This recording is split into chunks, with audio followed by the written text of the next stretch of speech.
Dan Illman, Matt Bernier, race number 10 at the fairgrounds on Saturday is the Grade 2 $400,000 Fairgrounds Oaks for 3-year-old fillies. Let's take a look at this field. We've got some Kentucky Oaks hopefuls lined up at the fairgrounds on Saturday, a field of 9. Morning line favorite, Matt, the number 1, Classy Act. This is the speed and the rail with Castellano. She finished ahead of 4 of these common rivals last time out in the Rachel Alexandra. Monomoy Girl, the winner of the Rachel Alexandra, looks like an uncommon talent. Aside from her, what'd you think of that field? Well, I guess that's the thing. I liked Classy Act last time. I thought she ran her race at 7-1. Now you're going to look at her and say she may be the favorite in this race at odds somewhere in that 2-1 range.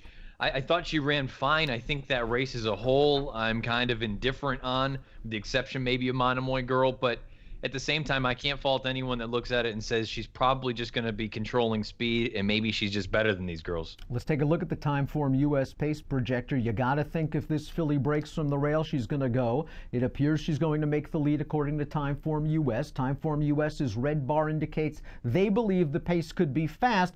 She could be helped because the 7 testing 1-2 is cross-centered on a race on the undercard. It seems likely that she's going to go there. You might take out one of the pace pressers there. That could leave the 8 Wonder Godot perhaps sitting in second. Now, after Wonder Godot won the Demoiselle last year at 1 1/8, a lot of people are talking her up as a potential Kentucky Oaks favorite.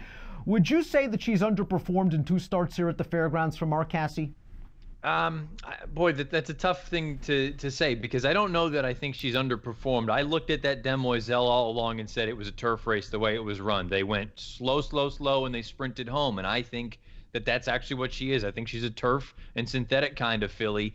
And then you continue on and you see she hasn't run poorly, I don't think, in these dirt races, but maybe she hasn't lived up to expectations. They have no reason not to continue on this road, because right now there just aren't giant races for 3-year-olds on turf.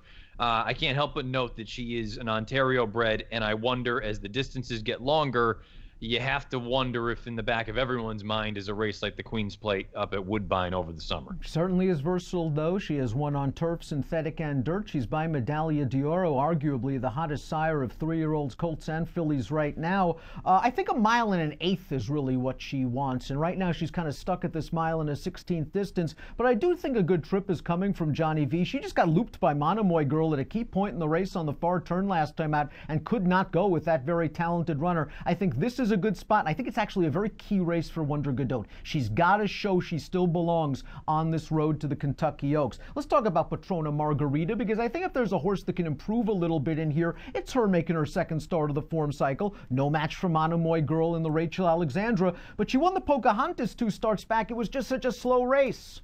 Yeah, I guess that's the problem. I kind of wonder, did she take that step forward from 2 to 3? It looks like she did from numbers, but the problem is that step forward wasn't all that significant. She went from 69 to 79. Second off the layoff, she has every right to take another step forward. I guess the question is, how much more upside do you think there is for this Texas bred? Key to the race, I think, is the 4 Eskimo Kisses, who exploded to earn a 92 Beyer speed figure in her most recent start at Oaklawn Park.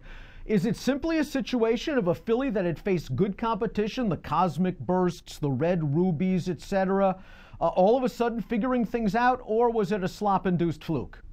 I think it may be somewhere in the middle there, because like you say, she's kept good company throughout her career. I think it's very interesting that she has routed in all 5 of her lifetime starts. They never sprinted her at any point. The wet track is kind of the elephant in the room, because if you think that she could have taken a step forward from those paired up 74s, which I think is entirely possible, that's all well and good. I just didn't anticipate it being such a significant jump to 18 points. If she runs a 92, she's going to win this race. I don't think there's much question about it.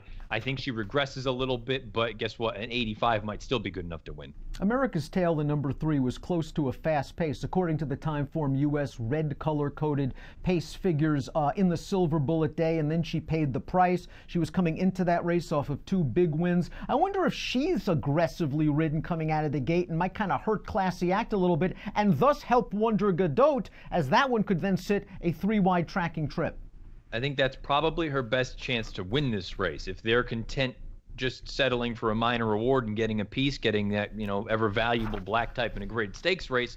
Maybe they just sit off of the one. But I think if they're serious about trying to win, I think they have to ride her aggressively and try to push the pace. She's a Julie, no match for Classy Act and Wonder Godot in the Rachel Alexandra. The prior race was okay, but again, no match for Classy Act. Is just a minor award her ceiling right now for the Great Asmussen Barn? Yeah, it's the kind of way I'm looking at it, particularly if this pace doesn't materialize. She's going to come from a little bit farther out of it. And again, she hasn't run all that fast yet. Was Saguaro Road just a little bit short off the bench last time out? She was 5-2 and a non-winners of one other than first time at the fairgrounds, and she just really didn't pick up her feet. No, she didn't, and I guess it was a little bit of a disappointment. Having said that, you go back and look at her 2-year-old form, she wasn't all that fast to begin with. She was running low to mid-60s, and I've got to assume, look, it's a positive move that they're keeping her here and running her in a graded stakes race, but at the same time, boy, you're going to need to do much better. Let's take a look at our top selections for the Fairgrounds Oaks. You're going with the 9, Chocolate Martini. 10-1 on the morning line. This horse ran really, really well off the Tom Amoss claim last time out, and I know you like her tactical speed. Yeah, the interesting thing is going to be to find out how they play the break and how they look at things just to the inside with Wonder Godot. Because to me, in a perfect world, if the 1 goes off, perhaps that 3-horse pushes her a little bit. I would like Chocolate here, get inside of Wonder Godot and be the one to kind of take up that stalking position. I loved the effort in the non-winners of one other than. I know it was a bit of a blanket, but she was between horses. That is not an easy position to be in. And she fought on. Not only did she fight on, she actually started extending as they went on down the lane. She galloped out very well. I just thought it was a really gutsy effort, and in a race where I don't love either one of the shorter prices. I like Classy Act a lot, but I don't like her at this price. And Wonder Godot, again, I like her. I just don't like her on the surface. I think Chocolate Martini isn't going to get bet too much, and I think she could work a good trip in here. And I think that 82 buyer was legit because the runner-up of that race came right back. She won with an 83 buyer. I think Chocolate Martini, Amoss might have found something with her. Now we'll see how she steps up in class, but you're getting your price. 10-1 on the 9 Chocolate Martini. I'm giving Wonder Godot one more try. I think a good trip is coming on the outside. I know the Demoiselle was kind of run like a turf race. She was just so visually impressive that day. Maybe she just completely fooled me. I'll give her one more chance. 8-4-1-9 for me in the Grade 2 Fairgrounds Oaks. It's race number 10 at the Fairgrounds on Louisiana Derby Saturday, and it has an approximate post of 4:41 Central. Best of luck.